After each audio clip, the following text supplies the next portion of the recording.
ಚಿತ್ತಾಪುರವಾಡಿ ಪಟ್ಟಣದ ಬಿಜೆಪಿ ಕಚೇರಿಯಲ್ಲಿ ಕ್ರಾಂತಿಕಾರಿ ಸ್ವಾತಂತ್ರ್ಯ ಹೋರಾಟಗಾರರ ಸುಖದೇವ್ ಥಾಪರ್, ಭಗತ್ ಸಿಂಗ್, ಶಿವರಾಜ್ ರಾಜ್ಗುರು ಅವರ ಪುಣ್ಯತಿಥಿ ಪ್ರಯುಕ್ತ ಬಲಿದಾನದ ದಿನ ಆಚರಿಸಲಾಯಿತು.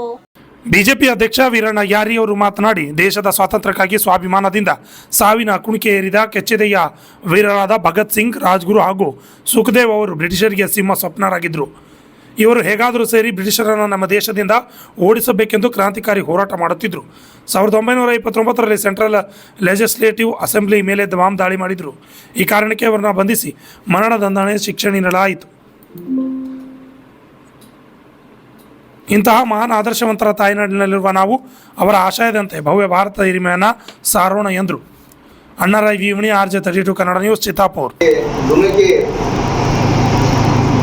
ಅತಿ ಸಣ್ಣ ವಯಸ್ಸಿರ್ತದ, ಅವ್ರ ತಾಯಿ ಭಾಳ ಕಾಯಸ್ ಇರ್ತದ, ಮಗ ಹೊರಗಿನ ದೇಶದಾಗ ಓದಿ ಚಲೋ ಆಫೀಸರ್ ಆಗ್ಬೇಕಂತೇಳಿ. ಅಂದರೂ ಕೂಡ ಅವ್ರ ಚಿಕ್ಕಪ್ಪ, ಅವ್ರ ತಂದೆ, ಅವ್ರ ಮುಖ್ಯನ ಒಂದು ಸ್ವಾತಂತ್ರ್ಯದ ಟೀಚಿಂಗ್ ಸಲುವಾಗಿ ಸ್ವಾತಂತ್ರ್ಯದಲ್ಲಿ ಧುಮುಕ್ತಾರ.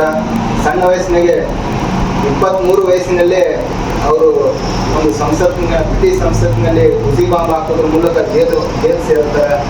ಆ ಜೈಲಿನಿಂದ ಅವ್ರು ತಪ್ಪಿಸ್ಕೋಬೇಕಾಗಿತ್ತು, ತಪ್ಪಿಸ್ಕೊಂಡಿಲ್ಲ. ಅವರು ಮೊದಲನೇ ಇವತ್ತು ಹಿಂದಿನ ದಿನ 1931 ಮಾರ್ಚ್ 23ರಂದು ಭಗತ್ ಸಿಂಗ್ ಅವರು, ರಾಜ್ಗುರು ಅವರು, ಸುಖದೇವ್ ಅವರು ಮೊದಲನೇ ಸಾರ್ವಜನಿಕವಾಗಿ ಅವರಿಗೆ ಗಲ್ಲಿಗೇರಿಸ್ತಾರೆ. ಗಲ್ಲಿಗೇರಿಸಿ ಅವರು ನನ್ನ ತಾವು ಸ್ವಾತಂತ್ರ್ಯ ನಾಡಿ ಆಗಲಿಕ್ಕೆ ತಮ್ಮ ಪ್ರಾಣವನ್ನೇ ಮನೆಬಿಟ್ಟು ಅಂಥ ಒಂದು ಮಾನ್ಯ ನಾಯಕರು ತಮ್ಮ ಮನೆ ಮಠ ತಂದೆ ತಾಯಿಗೆ ಎಲ್ಲರಿಗೂ ಬಿಟ್ಟು ನಮ್ಮ ಸ್ವಾತಂತ್ರ್ಯ ನಡೆಸ್ಕೊತಾರ.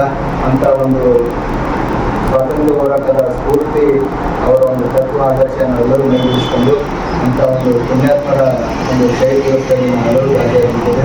ತಮ್ಮೆಲ್ಲರಿಗೂ ಮತ್ತೊಮ್ಮೆ ಹೃತ್ಪೂರ್ವಕ ಧನ್ಯವಾದಗಳು. ಗುರು ಭಾರತ್ ಮಾತಾ ಕಿ ವಂದೇ ಮಾತರಂ. ಇನ್ಕಿಲಾಬ್ ಜಿಂದಾಬಾದ್, ಇನ್ಕಿಲಾಬ್ ಜಿಂದಾಬಾದ್. ಕೊನೆಯ ಘಟ್ಟ ವಂದನಾ ನಾಯಕರು. ಎಲ್ಲರಿಗೂ ನಮಸ್ಕಾರ. ಪಕ್ಷದ ಕಚೇರಿಗೆ ಆಗಮಿಸಿದಂಥ ನಮ್ಮ ಭಗತ್ ಸಿಂಗ್ ಅವರ ಶಹೀದ್ ದಿನ ಅಂತ ಎಲ್ಲರಿಗೂ ಧನ್ಯವಾದಗಳು.